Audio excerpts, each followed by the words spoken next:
class to get started. I'm going to invite Jack to get us rolling with our opening clip, and then Andrea to welcome us to the space. Thanks for that, Franco. We will work on that shortly, but I think we should get going.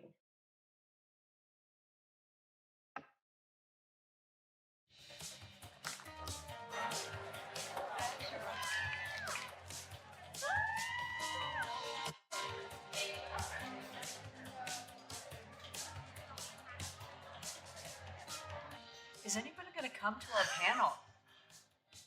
Maybe no one will come.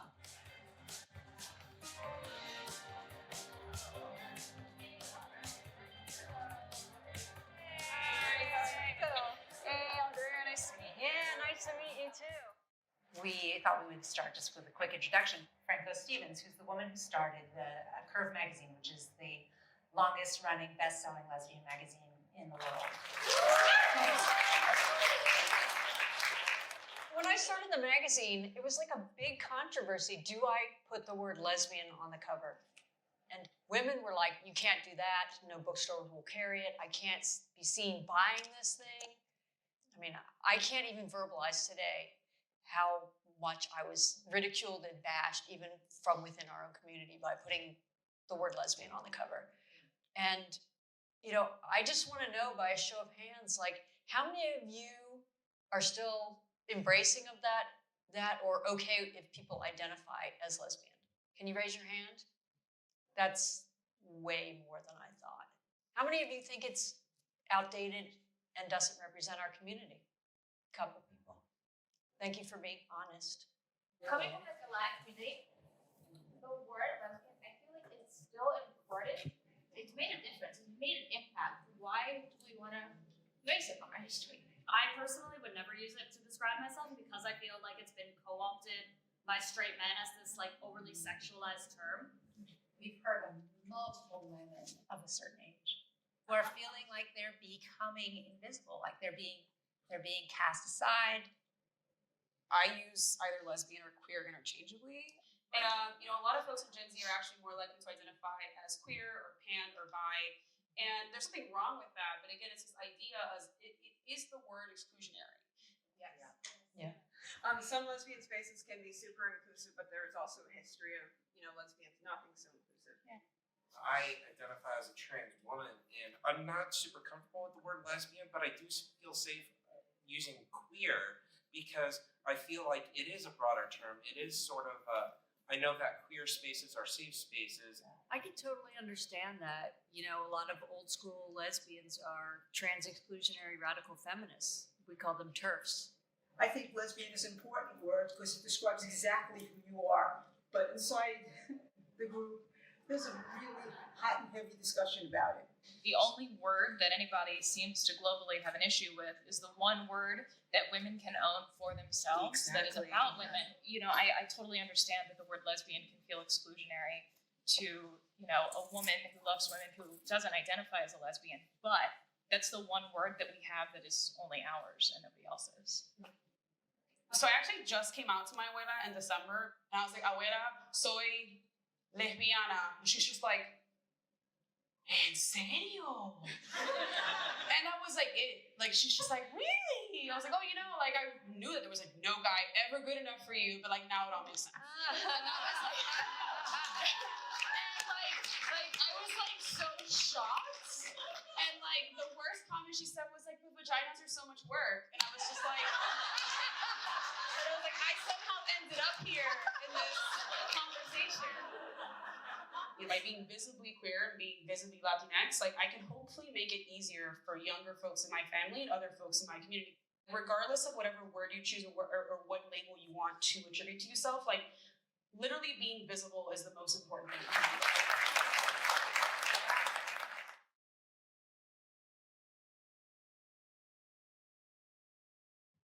I still think a lot about that moment, just because I think my grandmother would both be honored and horrified that I brought that story up. But it's so exciting to kick off this wonderful event with these amazing panelists, which I am personally so humbled to be in conversation with. So I'm Andrea Pino Silva. I'm featured cast and the impact producer for Ahead of the Curve. And I have the honor of working with Jack and Jasmine on the first series of Beyond the Rainbow. So Beyond the Rainbow really came out of those initial conversations that I had with Franco, Jen, and Rivka when putting the film together, and at Klexicon. And it's part of my own journey. And, some of the conversations that I had been having with myself is, what does it mean to occupy space in queer women's spaces? When I came to the film, I was initially just speaking to the crew as just a person who happened to be working at NCLR. But what I noticed was that, give me a quick second, there's a weird sound in the background. All right, it's gone. Anyway, what I noticed was that I didn't see myself as a queer leader because I had never been given that space. Even though I had been an activist and I had been present in my queerness, I never felt that I could be seen as a queer leader. So I wanted to unpack this in a future series with the film. What does it mean for us to take up space in queer women's spaces? What does it mean for us to be visible? And what does it mean for us to unpack the labels that we use? I've used queer, I've used lesbian, I've used lesbiana. I've never really thought so much about those words, but more about what it means to bring my full self into these spaces. And also for us to have those messy conversations about who's actually welcome in our spaces and how are we able to actually have those difficult conversations to make sure that our spaces are actually welcome to everyone who feels kinship with queer womanhood. So I, am once again humbled to be in conversation with you all as we unpack what it means for us to feel that connection to queer womanhood. What does it mean for us to have those messy conversations? And what does it mean for us to actually be intentional in creating those spaces for everyone to be welcome? And with that, I kick it off to Jasmine, who will be a moderator in our panel.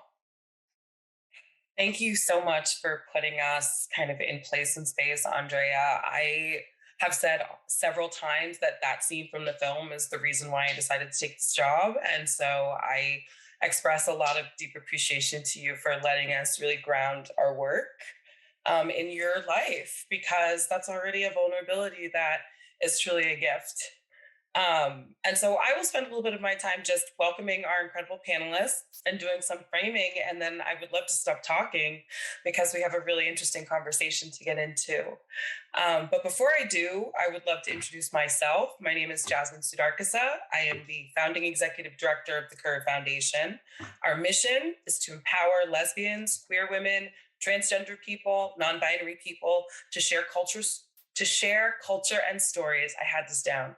To share culture and stories, connect with each other, and raise visibility. And our purpose here tonight really is to begin a conversation that I hope will continue long into the future, that takes us a little bit beyond the traditional conversations we have around pride or coming together as a community. Today's conversation is motivated by so many, deep, thoughtful side text conversations Andrea and I have had over our first year working together.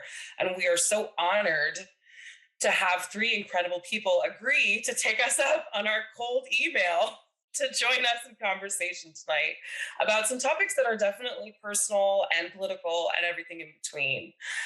And so it is my honor to introduce to you first, Andy Marra, the Executive Director of the Transgender Legal Defense and Education Fund. Next, Lutze Segu, the Social Justice Doula and a public intellectual of note. Finally, Dr. Alexis Romero Walker, who is an assistant professor at Manhattanville College and a media researcher at the Gina Davis Center, I believe. Yes, okay. So, why am I here? I think it's clear why all of you are here, but why this conversation? Why tonight? I, in fact, am not a lesbian. And though I love lesbians, I tend to feel very, very, very nervous when asked to speak about lesbian culture. The reason is I'm a woman who loves women and I don't want to mess it up. But the other reason is sometimes I'm not really sure how much I belong in our spaces. And this is something that Andrea and I really felt rooted by in coming to the table today, proverbially at least. So when preparing for this conversation, I was thinking, well, how do I position myself? What are the things that I can speak to with some confidence that actually can ground us in a conversation? And I can trace my politics and my praxis to the legacies of Black, lesbian, and bisexual women. And so I thought, well, what would they do? They would probably call on some ancestral wisdoms. And so I am anchoring myself specifically in the tradition of my faves, Bell Hooks and June Jordan, rest in peace, Bell, and leaning on our own organizational value of resilience, which is searching for wisdoms that carry across our community, across time and space that we may reflect on today. And so the first one that really came to me was this idea of mutual empowerment.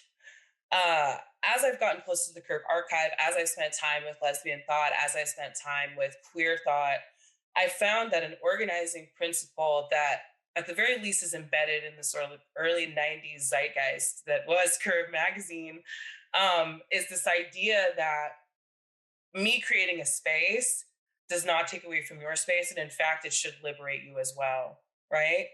I think specifically about the first action of the Lesbian Avengers, which is incredibly topical today, actually, a parade at an elementary school in Queens to protest the exclusion of LGBTQ curriculum. They handed out purple balloons saying, ask about lesbian lives. These things are all relevant even 20 years later. Sorry, 30 years later. Woof. And so, right, rather than wax poetic further, I thought I would just kick off our conversation with a historical perspective on mutual empowerment, specifically one offered in the Combahee River Collective statement that was published in 1977. And so I'll read it, and then I would love to offer my first question to open us up. We realized that the only people who care enough about us to work consistently for our liberation are us. Our politics evolved from a healthy love for ourselves, our sisters, and our community, which allows us to continue our struggle and our work. We believe that the most profound and potentially most radical politics come directly out of our own identity, as opposed to working to end someone else's oppression. In the case of Black women, this is a particularly repugnant, dangerous, threatening, and therefore revolutionary concept, because it is obvious from looking at all the political movements that have preceded us that no one is more worthy of liberation than ourselves.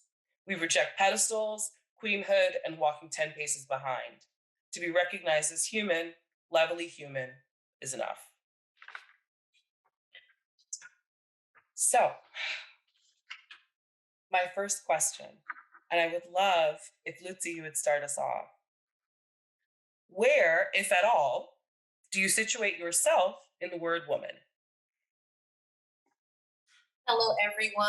Once again, Lutze. I'm coming from Miami, which is the ancestral and the traditional lands of the Seminole, Miccosukee, and Takesa First Nations. I think that's really important that we start all conversations acknowledging the land and acknowledging the first peoples of this land.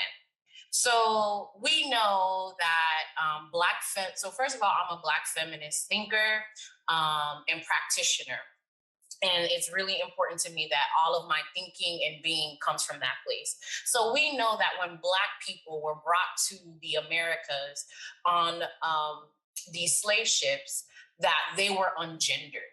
And so I start there because already, if we understand how gender works in these United States, we understand that gender is a racial project and that that supports white supremacy. So I already know based off of that, I'm a fat Black femme. I've already failed as a woman. However, I think it's powerful when Black people take on gender and reject gender. So for me, where I'm situated in womanhood is that I'm very much a femme. So I'm very much in my feminist.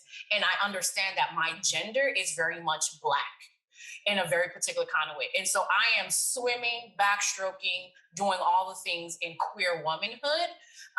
And that's where I'm coming from. And that's where I'm situated in. And I claim that for myself. And I root myself within myself. So as Auntie Audrey taught us, we have to define ourselves for ourselves.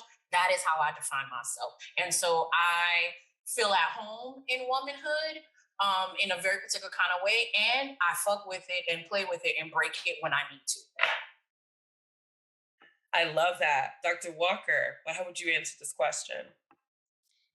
Yeah, so situating ourselves in womanhood, it can especially be hard for a lot of us who live a little bit more outside of this gender binary.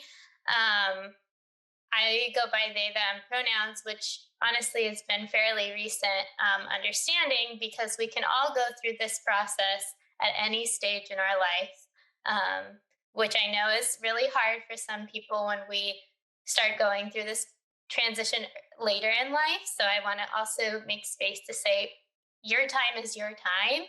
And that can make these conversations really hard. And so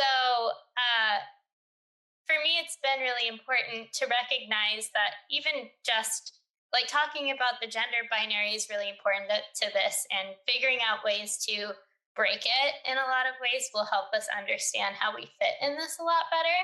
But even outside of that conversation, we've been told that womanhood looks a particular way, at least we've already talked about, which is white, able, slim, heterosexual, per certain perspectives of beauty standards. So already, again, as was already said, a lot of us don't fit that standard. And so figuring out what it means to look at gender and womanhood, maybe not as performative, but as something more expansive, rather than this performative box that sometimes we feel like we are stuck within. Womanhood can be more fluid. You have permission to make it more fluid, especially now. We also can't forget that womanhood is connected to our bodies in a lot of ways. Our bodies have been targeted as sites of oppression for so many years. And so it's kind of impossible to separate that connection to the body. But as we, again, break the binary and we push against these sites of oppression, I think we'll be able to continue to see it even further and eliminate that box. So when I think of women, since I guess, like I just said, I juggle this and I struggle with this, which I know a lot of people do, I think of my connection to community. I think about my connection to all of these really wonderful people around me. I know there's a privilege to being able to be a part of an intersectional community of women that maybe wasn't so accessible before. So I'm really lucky in that respect. We all are. But in this community, I found connection and empathy and understanding, and really a push to go forward. So with that, I try to remember that the word woman can be fluid. It can be connected to experience. Woman is to practice what, who was already mentioned, the great bell hooks says is radical love, where together we can decode trauma, reflect on shame, discuss intersectional identities, and name our wounds as individuals and as a collective. Thank you. Thank you so much for that, Alexis. Andy, I would love to hear your response to this question. Well, +1 to what Lutze and Alexis already said. We get +2. It's an interesting question, and for me, when I was thinking about how to respond, in many ways, it's a provocative question. So I identify as a trans woman of color, and my womanhood is a very different experience, right? And I think that as I was thinking about this question and thinking about how I would respond, I think what really stuck out and resonated with for me is that there are many different threads of womanhood, right? And my thread of womanhood is very different than the thread of womanhood for anyone on this panel. And for me, it is informed by the fact that, I came out as a trans woman in high school. And at the time, because of where the world was, the lack of access to wisdom and community, there in many ways I felt ashamed of claiming that title because my experience of womanhood was not the experience of others. And I lift that up that anecdotally because I think it's important to name that as I've grown and gotten older, part of me accepting my womanhood and talking about it proudly has been also an exercise and practice of decolonizing my mind of what the world or the dominant narrative has taught us about what it means to be a woman. And for me, I'm a history person. I love history. And I have found so much comfort and I think relief to know that my womanhood is not some isolated uh, one-time experience, but it's rather connected to a really rich tapestry of history. I look to my own history as a Korean person and looked for pieces of evidence of my existence or what could have been my existence before, you know, Korea and other places around the world were colonized. And there are examples, there are remnants of what was.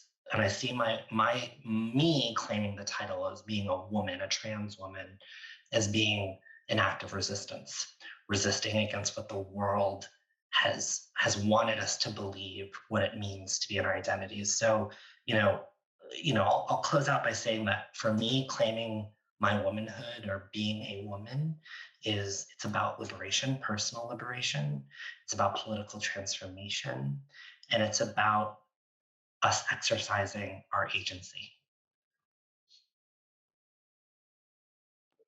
I just have to, I don't want to say amen because it seems like it underserves the moment, but that was a sermon right there. Each of you blessed us with, I think, a different axis of how we can consider the sharper edges of that question, because it is a weighty question. And I think the reason why it was so heavy on my mind is very much, I feel very much seen, heard, and affirmed by what you said, Andy, because I feel very much like my womanhood has been denied me for my entire life. And I say that with the privilege of being a cisgender woman, but with an awareness that, as Lutze said, being Black is a degendering project in very insidious and violent state sanctioned ways. And so I've sat in this in between space of like, knowing that I am a glitter femme in one space, but feeling almost militant in my inhabitants of my masculinity and proud of it because it's something that protects me and it's something that sets me apart. And, I'm 6 feet tall. So these are things that are, state violence are things that I feel, whether or not I consent to them, as many of us, I'm sure we can agree. And so one, I just want to thank you all for bringing so much of your realities to that answer. And I want to acknowledge that this is a sharp conversation because there are pieces of this that are about loss and that are about grief. And so with that in mind, I actually want to turn to Alexis and double down a little bit, if that's okay with you, on something that we talked about here, because I know that in your media work in particular, you navigate some of the sharper edges of gender, womanhood. And so what are some of them? What are the harder parts of doing some of this work? As a non-binary person, as someone with the love of women's spaces, however you feel like you want to answer that question. Yeah, there are so many sharp edges. There's so much contradiction and so much confusion and difficulty, especially in research, because everyone is making definitions of everything in anything that you read. And so those definitions are always in some way exclusionary of someone. And so it gets really difficult to figure out how to navigate the spaces in academia, in these spaces like the Gina Davis Institute, where we're trying to make media better, right? But we have to make media better by creating exclusionary definitions to make sure representations end up happening. And it feels so icky a lot of the time And so it's really complicated. And it comes with the history of queerness and the way that it's been discussed. We have a history of feminism and LGBT studies that started in these like very white college spaces where only so many people had access to it, where the argument was that these spaces were educated and so they were more important than activist spaces. And then activist spaces having, there's just this conflict all the time, and there's problems with both of those things. And so we also have spaces like our radical lesbian spaces that push forward so much important stuff. That conversation from the video clip, I think, is so important because we think about those movements, like the movements of the radical lesbians, and how there was so much power in taking control of that term and like excluding men from the conversation and making that space just primarily for women. But then that's still super exclusionary in a lot of ways. Extremely exclusionary. And so that movement that was so powerful was harmful. And we all know the conversation about white feminism and how extremely harmful that was during the civil rights movement. And so I think queer theory also has this problem of like taking away the names of what all of these different gender and sexual identities are, and how that can minimize it in a lot of ways. And that, we're attached to identities. I was asked once, like, how do you claim queerness when you might have pride in like your womanhood, or you might have some kind of pride and connection to this other part of your identity? And I feel like I don't have an answer for that yet, because of course there are parts of us that it's hard to just flatten the line and be, more open to everything. But being exclusionary is also really bad. So like figuring out how to navigate this has been happening for forever. And I think that we keep getting a little bit better, a little bit at a time. I personally identify as queer. I think it is a really all-inclusive term, but as the clip said, I know why it is harmful for different generations and different people. And so I think our history is going to be that we just keep on trying to break binaries, to open the conversation, to be more inclusive, but we're always going to kind of have that exclusionary sector of it. I mean, TERFs are here and they're not going away anytime soon. But we continue to fight for liberation and make history a little bit better every time. Yeah, I mean, I hope they would go away sometime. I hope, but I think sooner than in the meantime, we organize and we connect and we talk. Lutze or Andy, I wonder if there's anything you want to respond before we move away from this question, because some of these ideas of naming as a restrictive practice, that's not always the case, right? In different oral traditions, naming can be a really liberating practice. I know in my community it is. So I'm curious if either of you have a response to some of the parameters that Alexis raised. Yeah, I think I would like to lovingly push back because, again, I think there's a difference between creating exclusionary spaces and creating affinity spaces. I don't think they're interchangeable. And so in thinking about and also if the world is, yes, I just think it's always important for in-groups to have their affinity spaces and to name and claim and to do that radical solidarity work, to do that messy work of calling each other in and out. And we don't need the gaze of the dominant folks and supremacy culture in the room in a very particular kind of way. And so, yes, and at the same time, we understand that we come from a lineage where there are lots of messy people who weren't on the right side of the politics as they were then, as they were now. And so I don't know, I've been really deep diving and rereading the feminists of that time frame where people would consider waves. I don't look at feminism in waves. I actually don't believe that. I think that's a white supremacist thing to think about feminism in waves. However, to me, it's just like, these people were clear. These people had a radical queer politic and ethic. And sometimes I don't feel as if us as 21st century, on our way to being 22nd century subjects, I don't think we always really get down with the get down and understand where folks were coming from. And I think sometimes there's a lot of projecting. And also I don't know if I'm part of a supremely, subjectively, categorically a group of people who was oppressed. I really don't know how I can engage in exclusion. The space ain't for you. And when the space is for you, you'll be invited. So I don't know, I'm holding some tension in that. I think it's appropriate for people to break off into their various hyper niche groups to do radical solidarity work and to do consciousness raising work without not being meddled with by dominant culture. And I think that's important. Yeah, language is exclusionary. Yeah, because we're using the master's tools. We're not speaking our native language, right? And so, yeah, it's supposed to be messy. It's supposed to be complicated. And the last thing I will say is, I'm sure we all are good leftist progressives or whatever we identify. We've all been to protests and we've all kind of heard that protest chant, no justice, no peace.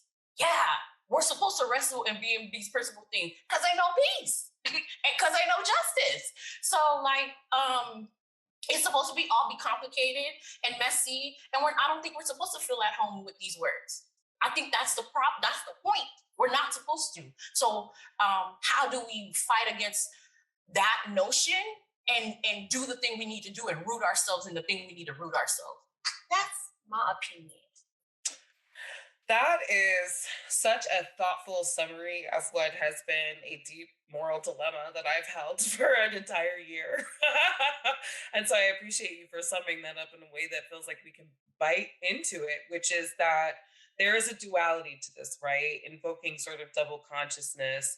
And I want to point to a couple different things that I've read and some voices that I've heard that have been really thoughtful on this topic. In March, we did an op-ed piece, and the former editor of Curve, Maren Johns, wrote a piece called How Do You Spell Woman? And it's a sort of historical conversation about sort of the word woman, how words can hold us and how they can't. And at the end, one of the things that she said that I think is really impactful here is that there is sometimes privilege in being able to control entry to your space. And so when you need to take accountability for who feels excluded by the way that you wield that privilege. And I think that is the crux of it, right? Is that these spaces are necessary, but they also, right, as you said, Lutze, are the responsibility of those that are the caretakers of those spaces to arbit and to moderate. Because typically we're trying to pose different systems and different perspectives on a set of actions or a set of ideas that don't match, right? Thanks for that, Andy. So I want to shift us a little bit forward, if that's okay. We're going to stay in this movement, and Andy, feel free to respond if you have some lingering thoughts, because the next question is coming your way. But I want to frame this with this idea of kind of doing something about it, because this is the other piece. Let's see, there is this activism that is stretching, pushing at, kind of chomping at the bit of these words that will never really encompass all that we are in our queering of, sexuality, of identity, of the ways that we show up in the world. And one of the things that I know is specific to lesbian history and activism is this need to get up and do something about it. What am I going to do to make this thing happen? And I think a lot about Franco's origin story, actually, sitting at a different light bookstore and everyone keeps asking her for a reference for something that doesn't exist. So what does? She does something about it, right? It's this need to get up and do something. And so I think there are a lot of ways that we try to do that, but I think that sometimes we do harm, sometimes we do good. We bring all this stuff with us.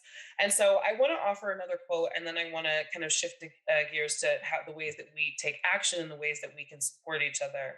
And so this one comes from a 1993 pamphlet from the Lesbian Avengers. It's pretty incredible. And it gets at some of the challenges that we just talked about. As a direct action activist group, the Lesbian Avengers is not for everybody, nor should it be. It is for women who want to be involved in activism, work in community, be creative, do shit work, take responsibility on a regular basis, have their minds blown, change their opinions, and share organizing skills. So, that's not necessarily the direct action I would have immediately thought of, but it does put things in perspective. And yet, there is that exclusionary statement right at the top, Alexis. It's not for everyone. So we're wrestling with these two things, right? So my next question, and I think I would love to hear your response to that question, Andy, and then also this one. What does it mean? Well, it's a two-parter. So one, what does it mean for lesbians in our spaces to confront specifically exclusionary stances in our community? And then what do we need to hear from the women that you represent? And you can interpret that however you'd like to.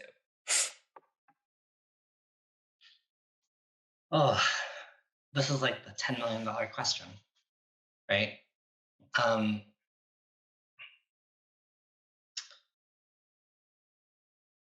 just gonna share a bunch of probably disconnected thoughts.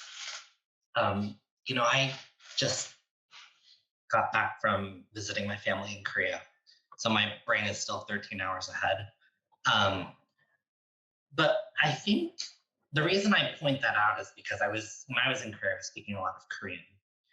And when you look at the grammar, you look at the syntax, in Korean culture, it's very much a collective-oriented society. And so when you speak to someone in a familiar way, you use essentially the word, instead of saying like my family, you would say our family, or my brother, our brother. And so it speaks and paints a picture of this idea of collectivism. And I point that out because I think as we kind of zoom out and look at the evolution of queer spaces, queer women's spaces, and start to chip away at the question around it, TERFs, exclusionary spaces that leave trans folks out. I think one of the questions that I think about is even bigger than queer spaces is this idea of the collective versus the individual and the tension between the two, right? And earlier you were referencing like historically in our movement and in our community is these powerful pieces, and in truth, I think there was a lot more emphasis decades ago on the collective, on solidarity building, on struggling together. And now we're in a world and a reality where we are celebrating individualism, we're celebrating individual expression, all important good things. But as a result, we're seeing this tension between what we do as a collective body or as a community versus, individual thoughts and feelings and beliefs. So that's one question and thought. I think the other piece that comes to mind is trauma. And and this part for me is easier to talk about, and it's pure speculation on my part. But I think for a lot of folks that do identify as TERFs, there is this belief that they are losing something. And I think what's really important for us to remember is that the whole premise of our community, our movement, is about actually making space, expanding access to space or political rights or legal rights, and being able to identify as you are. And I think there's this belief of loss because of trauma, right? And it now goes back to my first point around there is, I think, a lack of awareness around our history, around our experiences and the experiences of those that came before us. And I think it's being manifested in really hurtful and harmful ways. And there has to be a way for us to bring folks in and to remind them about not just their identities being validated and their experiences being validated and affirmed, but also this idea that our community is getting bigger. And it's not a scary thing. It's actually the very thing that we've all been working towards for decades. This idea of building solidarity, increasing visibility and hope and opportunity for our community. That's what this is about.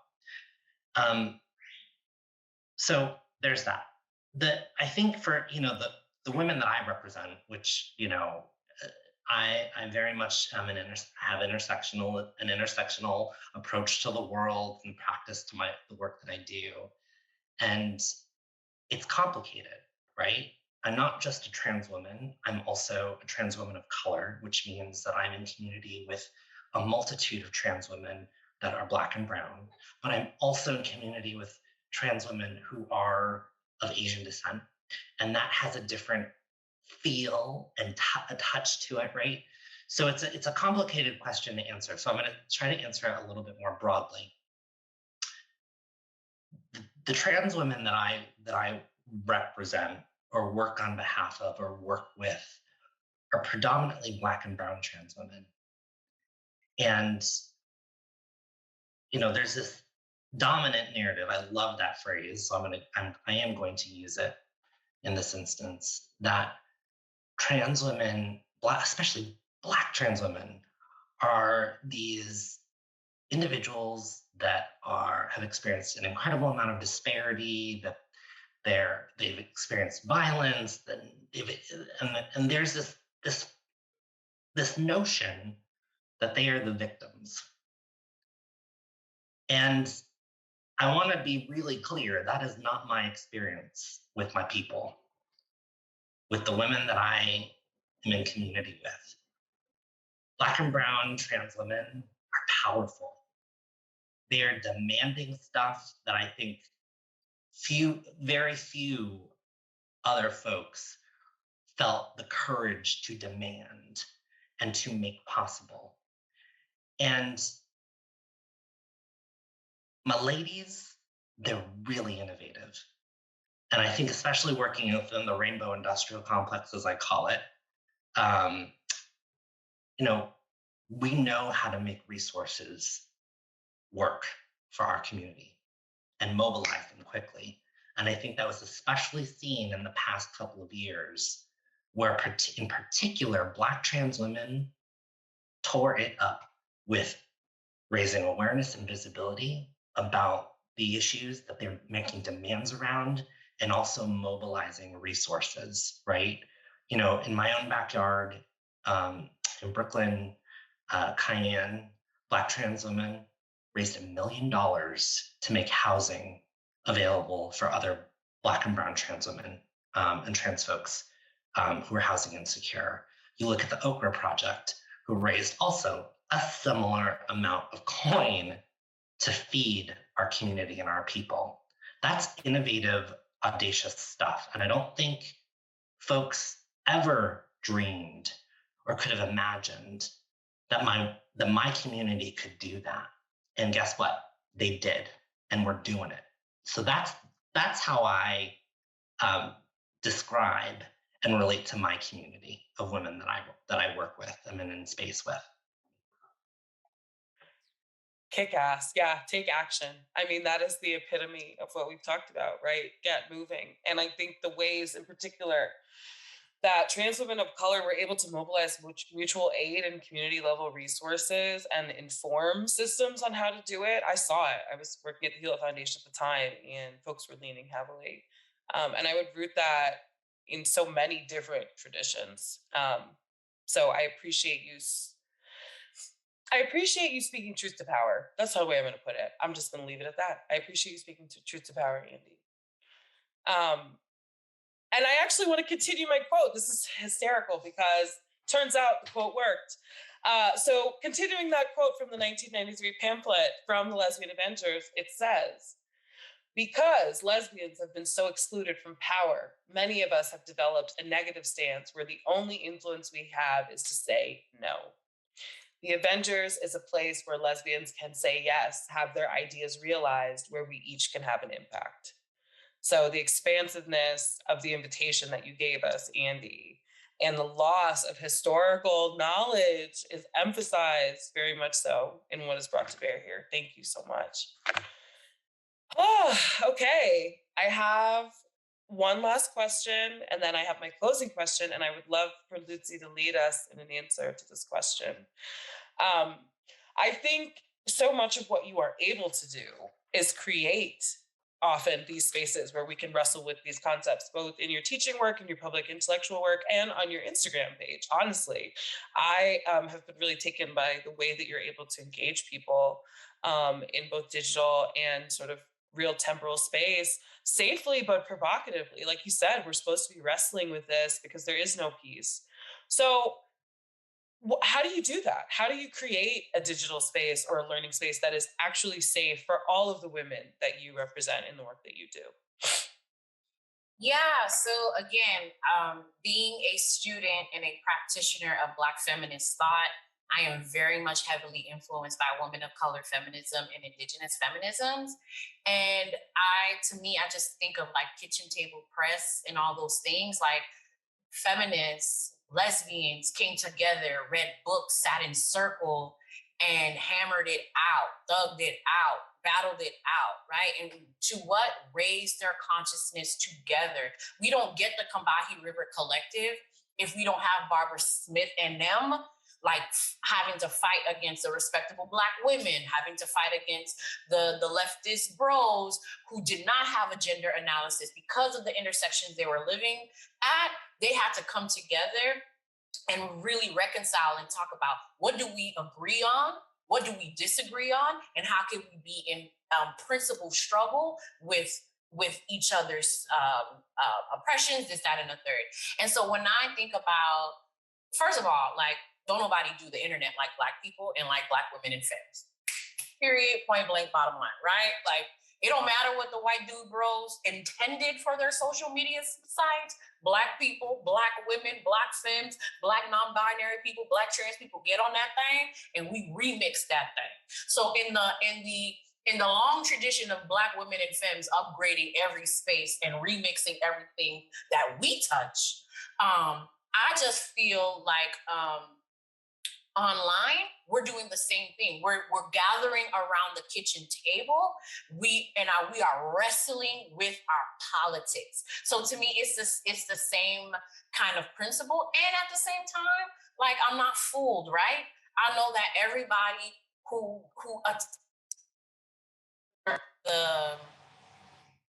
everyone who gathers at the corner of my the part of my internet might not be ready for what I'm trying to do, right? Might not be feeling it. And so the best thing I try to do is just be ethical, be in my feminist values, and push people to think differently, invite them to think differently, because we're in this really weird space where people don't want to think, right? People go online, they find their favorite social justice people and they outsource their thinking, they outsource their feeling. They go online and say, hey, how does so-and-so feel about X thing? So that will now dictate how I feel. You know, I do my best, but I live on the internet. I don't know these people. They don't know me like that. But again, I try to cultivate a space where they think they know me like that. And so what I try to do is just show people, how do you live an embodied feminist life? I think a lot of us are good in reading theory. We know what Audrey thought. We know what Barbara Smith thought. We know what Angela Davis thinks. We know a lot of those things. But do we know how they love? Do we know how they did friendship? Do we know how they did regular stuff? We don't really know that. And so for me, my intervention, my ministry is like, again, I'm not telling people what to do, but I'm showing people how I have taken seriously the personal is political, and I am weaving it into every aspect of my life and showing folks how best I am reconciling it. How does one live a feminist life? How does one live out these social justice and these queer values so they're not just talking points? Because again, I think our lesbian feminist ancestors and foreparents, there was about that praxis. Even when it was messy, even when it was exclusionary, even when it stank, they was about that praxis and about that collectivity, and they risk being wrong and loud. With that said, though, I don't believe in safety. Ain't nothing safe about unlearning. Ain't nothing safe about deconstructing. Ain't nothing safe about decolonizing. And ain't nothing safe about reclaiming yourself from white supremacy and colonialism. I invite people to think, to be brave, to be courageous, and to risk going inside of yourself to wrestle with your inner colonizer. Ain't nothing safe about that. I have nothing to add. I don't, and that is rare. Andrea will tell you. Okay, so I am so inspired by these calls to action. I really think that the ways in which you have weaved the stories of the gaps between the way that we think about visibility and the way that we think about community building and the way that it actually happens in practice and how messy and difficult and beautiful and liberating it is exactly why we wanted to start this conversation. And so to root us really in real life before we hand it over to our Q&A section, I would love for us to go around and just share a real life woman that you love that inspires you. And Alexis, if you could start us off, I would love it if you would. Yeah. So I will share a woman that I've been thinking about this whole session because of the clip with Andrea talking, which is my abuela, who I will also say, watching that clip, the power of media has like given me the confidence to like, I know the next time I see her, I'm going to talk to her about gender and like where I am. So the power of media, thank you all. I'm so blessed to be in this room with you all. But yeah, she took the track to be here when she could have lost everything, so that I can be here with you all and be in this space where I am able to do this work. And I wouldn't have been able to do that if she didn't sacrifice so much for me. So lots of generational trauma that we all deal with, but with a lot of love there as well. So that's me. Thank you, Alexis. Thank you. Lutze, can I invite you to share next with us? Yes, I would be remiss if I did not, lift up my immigrant Black Haitian mother who came to these United States on a boat, on a raft. And when I think about the fact that her and my father made that trek, and I'm like brought to tears because that's a real sacrifice to come from a very small island to get on a boat with people who ain't fishermen, who ain't captains. And mind you, these people can't swim, but they made it, baby. They made it by hook or crook. my mama and daddy made it. And if they didn't take that journey, I would not be here. And so, my very much 1804 Haitian mama who, with all of her boldness, made that trek to make my life possible. Yeah, I'm forever indebted in the best way for that radical love ethic and practice. Shout out to your mom. Andy, will you close us out, please? All right, I'm going to go with my heart instead of what I wrote down.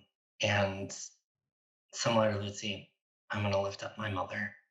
So, for folks who are not familiar with who I am, among many other identities that inform who I am also an adoptee. And I was adopted at a very young age. And I was very blessed to be able to search for my family back in the early 2010s. Is that a thing? I'm going to make it a thing. The 2010s. Apparently it is now. I reject it, but let's roll with it. And my mother has been a bedrock to healing me in my own lived experiences of not just being all of this, but also being adopted, knowing the circumstances behind my adoption, and knowing that my mother lost so much agency as part of that, and in part of that. And she made a great deal of sacrifices, economic sacrifices, physical sacrifices, and yet she is still here. And not only is she still here and she's thriving in many ways, but she has extended so much love and affirmation to me. And not just reuniting with my family, but also in affirming so many parts of my identity. She has unequivocally, just when I first met her, and I had to come out to my family as being a trans person, my mother unequivocally and unconditionally just embraced me and was like, I have a daughter and you're precious. And she was the one that took it upon herself to introduce me to the rest of my family. Like, I think a lot of families of color, we've got a lot of cousins and a lot of aunts and uncles. And in many ways, it wasn't just me coming out to her and to my family, it was her in many ways coming out to them as well, and being a part of that journey with me. And it's a gift that I'll never be able to repay. So anyways, I lift up my mom too, and I miss her deeply. Wow. Well, now I have to share something, actually, not what I wrote off script either. And then Andrea, if you want to give us any closing words, I would love to have you close our panel, and then we'll shift to Q&A. I am going to invoke my aunt, Adora Iris Lee. She is a minister, Reiki practitioner, public health advocate, badass femme. I am thinking of her deeply because she lost her mother over the weekend, and it was a really big loss in our family, the matriarch of our family. And the thing that I love about her the most is she is the first person I came out to, and she is a woman of faith. And it was terrifying for me to do so. But we were in the car, I'll never forget it. She wrapped such love around me and placed me in a tradition that made me feel like I wasn't alone. And so I just want to invoke her in this space because she's having a hard time right now. And I'm thinking of her, and losing a mother is really difficult, but she has been such a mother to me. And I want to thank you all for showing up with all parts of yourselves. I think I gave you the out at our prep call that you could totally phone it in, but I so appreciate where you were willing to go, these parts of yourselves that you shared with us. And I will hand it to Andrea to close us before we do our Q&A. You all are so wonderful. And I feel like I'm feeling a lot of emotions. My person would have been my grandmother. I was thankful. I mean, I've been fortunate enough to have grown up with all four of my grandparents, all of whom are refugees. The grandmother I referenced in the video was my dad's mom, who I was less close to. She was a little bit more uptight. They were very impacted by the war because my grandfather was a political prisoner under the Castro regime. But my mom's mom was very quiet, and she was the one who brought all her siblings over from Cuba, and is the person who taught me to love cooking and people and stories. And Andy, when I read your blog, that is what the journey I wish I would have had with my grandmother about my queerness. And I didn't tell my family about myself really, and a lot of that was because of this kind of prison of whiteness that I think I had allowed myself to construct. And I say that as a person raised in diaspora in this country, raised in those parts of Miami that I'm sure Lutze knows, that you are taught that you have to be a certain way so that you make it, which is, you become white in America. And that is the story that I and many other Cubans have been told. And it was really as my grandmother was dying that I realized that there were parts of my womanhood that I kept away because I felt that I had to fit in this box of a woman, and queerness wasn't compatible, and being Latina wasn't compatible either. And that is something that I think now I'm thankful that I'm at this point in my journey before I'm a mother, and that I'm able to be in conversation with young people who are having these doubts and these insecurities that they don't fit in a box of womanhood. But, like many other folks have said in this panel, I imagine queer womanhood as being expansive. I imagine it as being something tied to liberation. I have no interest in being included in spaces that don't see it that way. And this is why I think this panel is a great way to start this conversation. For us to continue to be committed to that expansive idea of womanhood and queerness that has all of our liberation in mind.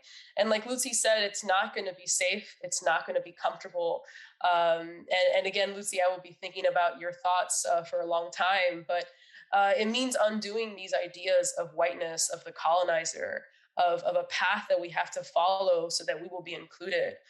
Liberation is not about inclusion, right? And I think that I just want to end it with saying thank you all for helping create the space in which we unravel the messiness, we unlearn together, and we work to create that expansive womanhood where we can all belong.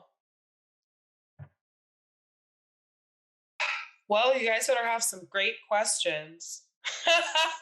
Just kidding.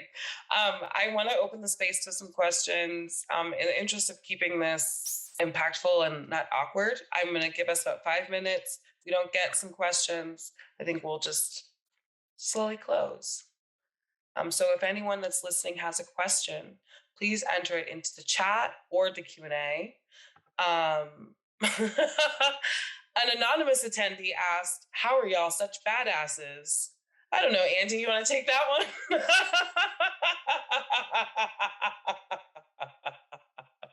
I'm just kidding. I'm just kidding. I am going to attempt to answer the question. Oh, great. with some real reflections. And I think that first off, thank you, Queer Foundation, for having us here and convening us for this conversation. But to answer the question, I am actually reminded of a dear friend, a queer woman, disability advocate, disability justice advocate, Mia Mingus, also Korean, also adopted. And she has a beautiful blog. Not sure if she still writes it or contributes to it actively, but it's called Leaving Evidence Behind. And it's this notion of this idea that we have to document and name our authentic experiences. And it's not just about us making space for ourselves, it's actually about making space for those that come after us, and reminding folks that we have always been here, we will always be here. And it's just a beautiful blog and reminder for me to just authentically speak about my experiences, to ensure that other folks like me that come after me, Lord knows I want to retire at some point and like live that, blessed life, so to speak.